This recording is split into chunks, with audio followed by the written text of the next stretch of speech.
রাজনৈতিক পরিবর্তনের পরেও কাটেনি থ্রেড কালচার। এবার সরব উলুবেড়িয়ার চিকিৎসক কাউন্সিলর। রাজ্যে রাজনৈতিক পালাবদল ঘটলেও ভীতি প্রদর্শন বা থ্রেড কালচার এবং কুৎসা ছড়ানো চেনা ছবিটা যে বদলায়নি, এবার সেই অভিযোগই সামনে এলো। তৃণমূলের পৌরপিতা এক চিকিৎসক প্রতিনিধি এই হেনস্থা স্বীকার বলে দাবি করেছেন। উলুবেড়িয়া পৌরসভার ৩ নম্বর ওয়ার্ডের কাউন্সিলর তথা বিশিষ্ট চিকিৎসক ডক্টর সুমন সাপুই তার বিরুদ্ধে চলা লাগাতার হুমকি ও অপপ্রচারের বিরুদ্ধে সরব হয়েছেন। মূল অভিযোগ ও ডাক্তার সাপুইয়ের বক্তব্য, লাগাতার হুমকি। তার দাবি, রাজ্যের নতুন সরকার বা বোর্ড গঠনের পর থেকেই তাকে নানাভাবে হুমকি দেওয়া হচ্ছে। সোশ্যাল মিডিয়ায় কুৎসা, সামাজিক যোগাযোগ মাধ্যমে তার সম্মানহানি করতে পরিকল্পিতভাবে মিথ্যা অপপ্রচার ও কুৎসা রটানো হচ্ছে। আইনি লড়াইয়ের হুঁশিয়ারি, এই অন্যায়ের সামনে মাথা নত করতে নারাজ তিনি। ডক্টর সাপুই স্পষ্ট জানিয়েছেন, আইনের ওপর তার পূর্ণ আস্থা রয়েছে এবং সত্য প্রতিষ্ঠার জন্য তিনি শেষ পর্যন্ত আইনি পথেই লড়াই চালিয়ে যাবেন। নতুন ব্যবস্থা আসার পর থেকেই আমাকে টার্গেট করা হচ্ছে, কিন্তু আমি এই অপপ্রচারের কাছে হার মানব না। আইনের মাধ্যমে এই নোংরা রাজনীতির মোকাবিলা করব। ডক্টর সুমন সাপুই। এই ঘটনার পর ওই এলাকায় রাজনৈতিক চাপানোত্তর শুরু হয়েছে। একজন জনপ্রতিনিধি তথা চিকিৎসককে কেন এভাবে হেনস্থা হতে হচ্ছে তা নিয়ে ইতিমধ্যেই বিভিন্ন মহলে প্রশ্ন উঠতে শুরু করেছে। যে রুদ্রপ্রসাদ ব্যানার্জি নামক একজন জনৈক ব্যক্তি, তিনি একটি ইউটিউব চ্যানেল চালান। তিনি 2-3 দিন আগে একটি ইউটিউব বার্তায় কিছু ভুয়ো তথ্য পরিবেশন করেন, যেখানে পরিষ্কার তিনি এটা বলেন যে আমি ডাক্তার সুমন সাপুই 3 নম্বর ওয়ার্ডে গরিব মানুষের জমি নিয়ে ভেড়ি তৈরি করেছি। আমার মনে হয় উনি ভেড়ির সংজ্ঞাটা জানেন না, বাংলা খুব কম বোঝেন আমার মনে হয়। যে পরিমাণ জলাশয় থাকতে গেলে একটা জলাশয়কে ভেড়ি বলা যায়, উনি আসলে কোনোদিন দেখেননি, তো কোনোদিন আসেননি ওই জায়গায়। উনি উদ্দেশ্য প্রণোদিতভাবে বলেছেন মানুষকে যাতে উত্তেজিত করা যায় এবং ডিফেমেশন করা যায়, সেই কারণে উনি 2 কাঠা 10 কাঠা 12 কাঠার পুকুরকে 10-12টা পুকুর যেটা আমরা কাটিয়েছি গরিব মানুষে চাষ করে খাওয়ার জন্যে, তাকে উনি ভেড়ি বলেছেন। দেখুন, যে জলা জমিতে আমরা এটা করেছি সেখানে আমার পৈতৃক সম্পত্তি কিছু ছিল এবং আমার কিছু রিলেটিভ যারা তাদের জমি সরকারি মূল্যে আমাদের সঙ্গে থেকে এই প্রজেক্ট করার জন্যে তারা বিক্রি করেছেন। একটা জমি কেনা বেচা করতে গেলে একজন বিক্রেতা থাকেন, একজন ক্রেতা থাকেন এবং সরকার তার মান্যতা অনুযায়ী সেটা রেজিস্ট্রি করেন। আমার ক্ষেত্রেও তাই হয়েছে। সরকারি মূল্য অনুযায়ী আমরা সেই জমি কিনেছি এবং সবাই, প্রদীপ মণ্ডল নিজের মুখেই বলেছেন 2014 সালে উনি ওনার জ্ঞাতি গোষ্ঠীর সঙ্গে এই কিছু জমির সমস্যাগত কারণে উনি সিভিল মামলা করেন। আমি 2014 সালে তখন এখানে ছিলামই না। আমি যে জমিগুলো ক্রয় করি বা যে জমিগুলো আমি পাই সেগুলো 2020, 21, 22 এই সময়। তাহলে যে মানুষটা 2014 সাল থেকে তাদের পারিবারিক বিবাদের জন্য কোর্ট কেস করে আছেন, তার কথা শুনে কিভাবে এটা বোঝা যায় যে আমার সঙ্গে তার কোর্ট কেস চলছে? তাহলে সর্বৈব কোর্ট কেসের ব্যাপারটা মিথ্যা। এবং পরবর্তী ক্ষেত্রে মহামান্য আদালত একটা স্টে অর্ডার দেন যে যে জমিটা আমার অধিকারে আছে, আমি সৎ পথে পয়সা দিয়ে কিনেছি, সেই জমিতে কোনো ইনজাংশন বা স্টে অর্ডার দেওয়া যাবে না।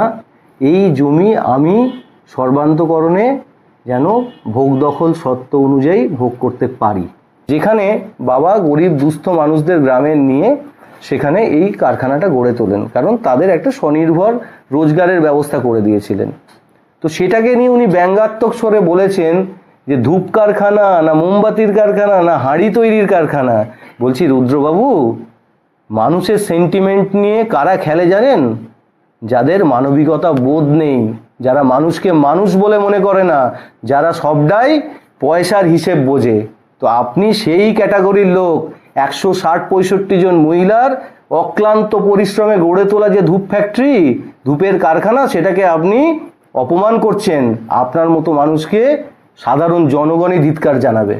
কারণ পালাবদল হয়েছে এইসব ভুইফোড় রাজনীতিবিদ, যাদের আগে কোনোদিন মানুষের পাশে দেখা যায়নি, কোনোদিন মানুষের কোনো দুঃখ কষ্টে কোনোদিন কাছে পাওয়া যায়নি, কোনো আচার বিচার অনুষ্ঠানে যাদেরকে সরে থাকতে দেখেছি, সেই সব মানুষ যদি আজকে এসে বলেন পালাবদলের পরে যে অন্য মানুষটা যারা সবসময় মানুষের সাথে থেকে যে সে খারাপ, সে গরিবের জমি চুরি করে ভেড়ি তৈরি করেছে, তাহলে তো এটা স্পষ্ট বোঝা যায় যে তিনি একটা উদ্দেশ্য নিয়ে, তিনি একটা উস্কানিমূলক মন্তব্য দিয়ে একটা ভ্যান্ডালিজমকে প্রভোগ করছেন। তো এটা একটা সামাজিক মানুষ আর অসামাজিক মানুষের মধ্যে যে তফাৎ, সেটা জনগণই ঠিক করবে। আপনার নাম? বিশ্বজিৎ মণ্ডল। এই জায়গার মালিক আপনি?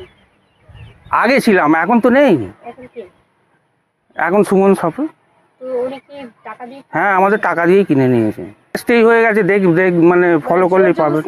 না না, এখন আপাতত এখানে কি হচ্ছে? এই জায়গাটা কি ছিল আগে, এখন কি হচ্ছে? আগে সে এইরকম দেখছেন তো, সামনে যা ছিল ওইরকমই ছিল, সব হোগলাবুন হয়ে পড়েছিল। আর এখন? এখন এই ডাক্তারবাবু পয়সা খরচা করে সব মানে করেছে। বাচ্চা হ্যাঁ, ওই এখান থেকে? হ্যাঁ, আমার সংসার চলে এখান থেকেই। এর আগে আমি জরির লাইনের কাজ করতাম। যাই হোক, ডাক্তারবাবু আমাকে জীবন ফিরিয়ে দিয়েছেন বলা যেতে পারে। মানে আমার যখন হার্টের রোগ ছিল, মানে এমনই অবস্থা, বাড়ির লোক কেউ জানেন না, কিন্তু ডাক্তার সুমন সাপুই উনি সব ব্যবস্থা নিয়ে করেছে। তখন থেকে আমি এখানেই কাজে যুক্ত হয়েছি। হ্যাঁ, মানে হেল্প মানে কি, মানে এটা কিরম বলবো, আপনারা কি একাই নাকি আমাদের টোটাল সংসারই মানে ডাক্তারবাবুর সঙ্গেই সব ইনভলভ। ঘর আছে এরকম? হ্যাঁ, আমারই প্রায় 10-12টার ঘরের সঙ্গে যুক্ত আছেন ডাক্তারবাবু। দাদা আমাদের নামে একটা করে পুকুর করে দিয়েছে। আমরা এখানে দেখুন, আমাদের এটা রুজি রুটি, আমরা এখান থেকে মাছ চাষ করে মানে টাকা কে নেয়? আমরাই করে দিয়েছি। আমরা বেচা কেনা করি মার্কেটে করে আমাদের মধ্যে। এটা কি ভেরি না পুকুর? না, এগুলো সব পুকুর। মানে একটা তো আপনিও তো জানবেন এটাকে ফেরি বলে। মানে ভেরি কি দেখলে বোঝা যায়, পুকুর কি দেখলে বোঝা যাবে? পুকুরে একটা 4 কাঠা 5 কাঠা নিয়ে তৈরি করা একটা পুকুর বলে। আর ভেরি কাকে বলে, আপনার 30 বিঘে 10 বিঘে 20 বিঘে এখানে একটা ভেরি বলে। পুকুর থেকে আপনারাই মাছ চাষ করেন, আপনারাই হ্যাঁ, আমরা চাষ করি, আমরাই সব বেচা কেনা করি। কি এখানকার এলাকায়? হ্যাঁ, আমরা স্থানীয় ছেলে। আপনাদের ফ্যামিলি চলে? হ্যাঁ, আমাদের ফ্যামিলি চলে, এখানেই আমাদের রুজি রুটি। তো এই আলাদা ব্যবস্থা করে দিয়েছে? হ্যাঁ, এটা তো দাদাই তো আমাদের সুযোগ সুবিধা ব্যবস্থা করে দিয়েছে। আমার নাম রাজু সামন্ত। এখন যেখানে দাঁড়িয়ে আছেন, হ্যাঁ। এটার বর্তমান মালিকানা কে? এটা বর্তমান মালিকানা সুমন সাপুই, আগে কে ছিল? ডাক্তারবাবু। আগে ছিলেন গোপাল মণ্ডল। ওনার হাতে এলো বলতে আমার যে জায়গা, আমি আমার রেকর্ড অনুযায়ী আমি আমার জায়গা ওনাকে, আমার শ্বশুরমশাইকে দিয়ে বিক্রি করিয়েছি। কেননা আমার শ্বশুরমশাইয়ের শারীরিক অবস্থা খারাপ ছিল বলে, টাকার দরকার ছিল বলে আমি ওনাকে জমিটা হ্যান্ডওভার করেছিলাম 1 লাখ টাকা কাটার বিনিময়ে। প্রদীপ মণ্ডল দাবি করছেন জায়গার উপরে, উনি আজ 14 বছর ধরে আমার দিকে হ্যারেস করে চলেছিলেন, বাট ওনার কোনো জায়গায় এখানে নেই। ওনার জায়গা যেটা আছে, উনি আজ বোধহয় সেই 78 সাল থেকে আজও পর্যন্ত খাজনা দেয়নি। তো এটাই শুনে এসেছি। আমরা টোটাল খাজনা কমপ্লিট করে রেকর্ড করে আমাদের পৈতৃক সম্পত্তি আমরা বিক্রি করেছি। প্রদীপ মণ্ডল যেটা ব্লেম করছে পুরোপুরি মিথ্যে। আর উনি যে ব্লেম করছেন বা উনি যেটা করছেন, পৈতৃক সম্পত্তি হিসাবে উনি জোর করে কেস চাপাচ্ছেন আমাদের উপরে, যে যাতে ওনার ওখান দিয়ে ওনার জায়গায় আসার জন্য রাস্তা দিই। কিন্তু সেটার বিনিময়ে আমরা ওনাকে জায়গা চেয়েছিলাম, কিন্তু ওনারা জায়গা বা টাকাও চেয়েছিলাম, উনি সেটা দিতে পারেননি। অতএব আমরা আমাদের মালিকানা জায়গা থেকে কেন ওনাকে যাওয়ার জন্য জায়গা দেবো? তাহলে এটা কেন বিবাদ চলছে? এটা ও বিবাদ চালিয়ে রেখেছে, বাট আমরা আমাদের জায়গা রেকর্ড করে আমরা ডাক্তারবাবুর হাতে হ্যান্ডওভার করে দিয়েছি। ডাক্তারবাবুর কি এটা নিজের সম্পত্তি, সমস্ত ডকুমেন্টস? একদম একদম একদম পুরো সম্পত্তি আমরা নিজেরা দলিল করিয়ে বিক্রি করিয়েছি, এর মধ্যে কোনো দোরাই নেই। একটা অভিযোগ এসছে যে উনি এখানে কিছু জমি মানে কেউ অভিযোগ করেছে যে নিয়েছে জোর জবরদস্তি। ভেরির মালিক উনি, ভেরি জোর জবরদস্তি? না না না না, এটা মানে সবই তো মিথ্যে কথা। এটা একদম সম্পূর্ণ মিথ্যে বক্তব্য। এগুলো যদি কেউ করে থাকে এটা মিথ্যে বক্তব্য। কারণ আমরা আমাদের জমি তো বিক্রি করেছি। আমাদের জমির উপরেই তো উনি ভেড়িগুলো করেছেন। আমাদের জমির উপরে তো ভেড়িগুলো করেছে। এই যে জমিগুলো সব আমাদের জমি, আগে ছিল আমাদের জমি, ওই জমিগুলো আমাদের, সব তো আমাদেরই জমিগুলো। আর বাকি অংশটা অন্যদের? বাকি অংশ আরও ফ্যামিলির সব ছিল, ফ্যামিলির অনেকেরই জমি। আপনি চেনেন ডাক্তারবাবুকে অনেক বছর ধরে?